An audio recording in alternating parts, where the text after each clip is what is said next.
Sino naman ang wala naman sigurong tao na hindi maliligayahan kapag ka tinutulak ka ng iba. Kasi Mm. ganyan din naman ang ginawa sa akin ni Digong. Wala, hindi man ako kasi politiko talaga eh. Si Digong lang naman talaga yung nagsabi sa akin na pumasok ka sa politika. Dahil ayaw ko talaga ng politika. Gusto ko lang sabihin sa mga kaibigan ko kasi si Jimmy. Kaya ganyan yan si Jimmy. Mm. Maraming salamat sa mga kaibigan ko na nagtutulak sa akin at sa paniniwala po ninyo. Pero siyempre, ang realidad niyan, meron niya ang sinusunod na, kumbaga, bago mapunta sa akin yan, siyempre Mm. uunahin natin yung mga tunay na politiko na talaga. Una diyan ay si Manang Amy Marcos, Mm. pangalawa ay si Senator Alan Cayetano, Mm. susunod ay si Senator Bongo, ang susunod diyan ay si Senator Bato. Merong hierarchy yan eh. Hindi po pwede na ako kagad kasi ako'y bago lang dito sa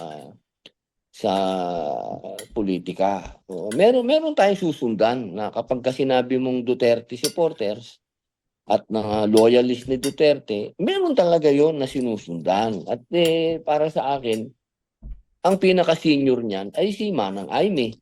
Dahil makikita naman natin nung nanalo si Digong, ang unang-unang sinasabi ni Digong, gusto niyang mag-unite ang mga Pilipino, kaya niya pinalibing si Marcos Sr., 'di ba? Para matapos na ang hidwaan ng mga Ilocano at ng ibang ah, Bisaya, di ba? Yung mga ganyan. Yun ang mga ideal ni ano yan eh, mga ano ni Digong. So ako sumusunod lang doon. Mm. Ako yung nagpapasalamat sa mga nagtutulak, siyempre. Maraming salamat po sa inyo. Mm. So, can we get a categorical answer, sir? Ano? So, if it comes to that point na dumaan sa lahat ng hierarchy at mauwi po at magkaroon ng clamor sa inyo, are you open to it, sir, for a Duterte Padilla tandem for 2028? Pag-utos ni Digong. Pag-utos ni Digong. Walang pwedeng mag-utos sa akin kahit sino, si Digong lang. Kasi ayaw ko talaga ng politika. Alam naman lahat ng mga nanay ko, alam niyan, mga kapatid ko, asawa ko. Basta sinabi ni Digong, susunod ako. Talaga, sir. So, ganun kayo ka-obedient, sir. If sinabi po ni Pangulong Duterte, you will accede to it, sir. Yes, ma'am. Kasi yun, kaya naman ako nandito, ma'am, dahil sa kanya. Mm. Sir, eh, push it further, sir, ha? In case nga po talagang iutos sa inyo, are you ready for a higher position po? Ay, pinanganak po tayong ready. Lalo na yan, para sa akin, Vice President, hindi naman masyadong, ano yan, puro advocacy lang yan eh. Parang ikaw ang spare tire, di ba? Mm. Kayang-kaya yan. At iisa naman ako ang paniwala naman ng Duterte, isa ako doon. Ako ay ah, kung ano ang, kasi para sa akin ideology kasi ang Duterte eh. Hindi naman yan personal lang eh, hindi yan si Digong. Ang Duterte kasi ideology yan eh. Mm. Pagbabago, yun talaga. Mm. And sir, isa pa, in case lang po maiba kung sakaling iba ang maging katandem ni VP Sara, ano pong nakikita ninyong magiging role nyo sa 2028 elections? Will you be actively campaigning for VP Sara? Kayo po ba yung magiging campaign manager? Do you see yourself that active, sir, for campaigning po? Oo, buong pamilya ko naman, nag-umpisa naman yan. Duterte talaga. Sabi nga nangampanya talaga kay Digong nang wala kaming hiningin kahit ano. Mm. Katunayan, kami pa gumastos. At ako'y naniniwala talaga kay Inday Sara at kung sino man ang pipiliin ni Digong na maging vice president niya. Ako'y Mm. talagang ano diyan, 100% na ano tutulong. Will you go as far as being campaign manager, sir? Yun naman lagi ang papel ko. Talaga, sir. Opo. Oo, yun naman lagi ang papel. Ito lang medyo huling senatorial election, medyo malungkot lang, siyempre kasi wala si Digong. Mm. Mm. So pag kay VP Sara, sir, willing kayo na talagang kayo ang mag-stand as campaign manager po niya. In case hindi kayo yung maging katandem, ah. Oo. Ako ay 100 alam naman ni Inday yan. Ngayon pa lang, nakikita na ni Inday yan. Nakikita na ng ating Vice President yan. Kahit saan siya magpunta, nandun ako. Nandun kami. Hindi ko siya iniiwan. So ngayon pa, nalalaban siya. Siguro naman 1+1, di ba, inaanak. Ngayon pa, na lahat ng kahilingan namin at dasal ay magiging katotohanan na. Dahil yun naman ang gusto namin, kumandidato siya. Mm. Sir, medyo magta-touch ako sa medyo sensitive na matter. Kasi sir, syempre may mga nagsasabi, tapos na tayo sa Duterte ng 6 years, o tas Duterte na naman ba ulit, another 6 years. Sir, will that be good for the country na another Duterte just in case manalo po si VP Sara? Definitely. Definitely. Wag naman tayong maging unfair sa mga Duterte. Pinagbigyan nga natin yung mga Aquino, pinagbigyan natin yung mga Marcos. Di lalo na siguro yung mga Duterte na nagkaroon ng 96% na sa survey, di ba?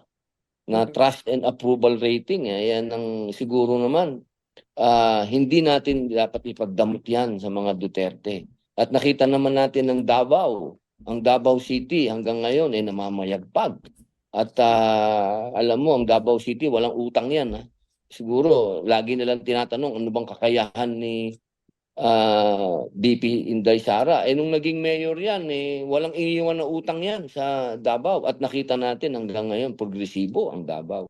Siguro doon Mm-mm. natin titingnan. Mm-mm. So, sir, walang masama kung umulit tayo ng Duterte for another 6 years, sir? Aba, sa totoo lang, kung hindi naman nagbigay ng daan si Inday sa ating kaibigan na si Pangulong Bongbong Marcos, di dapat si Inday ang Pangulo natin, sa totoo lang. Wala, nagbigay si Inday, sumunod siya kay Amy. Ako, naniniwala talaga ako na kailangan ipagpatuloy ang pagbabagong na umpisahan ni Digong. Mm. Sir, last sa akin sa puntong ito. Sir, yung sa impeachment lang may 4 na naka-file po. 3 or 4 pa na naka-file sa Kamara po ano. At just in case lang naman po sir, umakyat ito sa Senado. Sir, how can the people trust you to be neutral and fair if talagang openly ay kayo po ay sumusuporta kay VP Sara, especially sa candidacy po niya, sir, no? Lagi naman akong neutral. Ako naman ay laging nasa panig ng taong bayan. At alam naman ng taong bayan na yung impeachment ni VP Sara ay politikal. Yan ay politikal. Yan din naman ang argumento ng Supreme Court na wag nating gamitin to. Nakakatawa lang talaga. Pero ako pinagbibintangan ng maraming tao na talagang ako daw mali, tama, talagang Duterte. Hindi po, ako'y may mandato sa Senado. Ako'y ibinoto ninyo. Kung ano yung tama, yun po ang gagawin natin. At nakita naman po natin yung impeachment na una, puro naman po talaga political yon. At nalaman na rin po natin na nagkaroon na ng money pot doon. Di ba? Meron talagang perang pinag-usapan doon. At alam naman din po natin na talagang yung sino naman, ako po ay matagal na nasa intelligence, mga mahal na kaibigan at kapatid at kababayan. Mm-mm. Napaka-imposible po na yung sinasabi nila na yung confidential fund, magkakaroon ka ng mga asset na papangalanan mo. Tinatanong nila bakit may piatos, may ganito. Pambihira naman, 1+1 naman. Kahit naman ako nung araw, kapag meron ako mga asset, lahat ng mga asset ko, hindi naman magbibigay ho ng tunay na pangalan yun. Pambihira, pinahamak mo sila. 1+1 lang po yan. Hindi naman po, confidential nga po di ba? Pag sinabing confidential, confidential pati pagkatao ng asset mo. Ako po talaga dyan sa impeachment hindi po talaga ako sang-ayon dyan. Dahil napakadami din po dapat kung iimbestigahan natin ng confidential fund ng pangalawang pangulo, dapat lahat. Dapat ng lahat na may confidential fund iimbestigahan. At sinabi din naman po ng COA na wala naman ng problema doon sa kanyang confidential fund. Mm. But we expect you, sir, to still judge depending on the evidence, sir, or ngayon pa lang sinasabi nyo na mapapawalang sala sa punto sa inyo, sir, sa boto ninyo, you will Sa not akin vote for po, kung ang argumento nila ay yung dati pa rin, kung ano yung isinalang nila dati pa rin at yung pa rin ang argumento at walang bago. Opo. Ngayon pa lang po sinasabi ko na katulad ng Supreme Court, sinasabi ko na po sa inyo, ito ay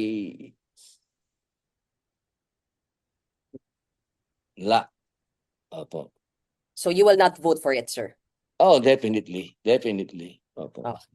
Okay. Sir, isa lang ako sa sa ICC, then ipapasa ko na po sa ibang reporters. Sir, kasi 'di ba nag-ano po, humiling po si Pangulong Duterte na siya po ay sana hindi na mag-appear po doon sa what you call it, sa proclamation po ng kanyang charges because old, tired and frail na po siya.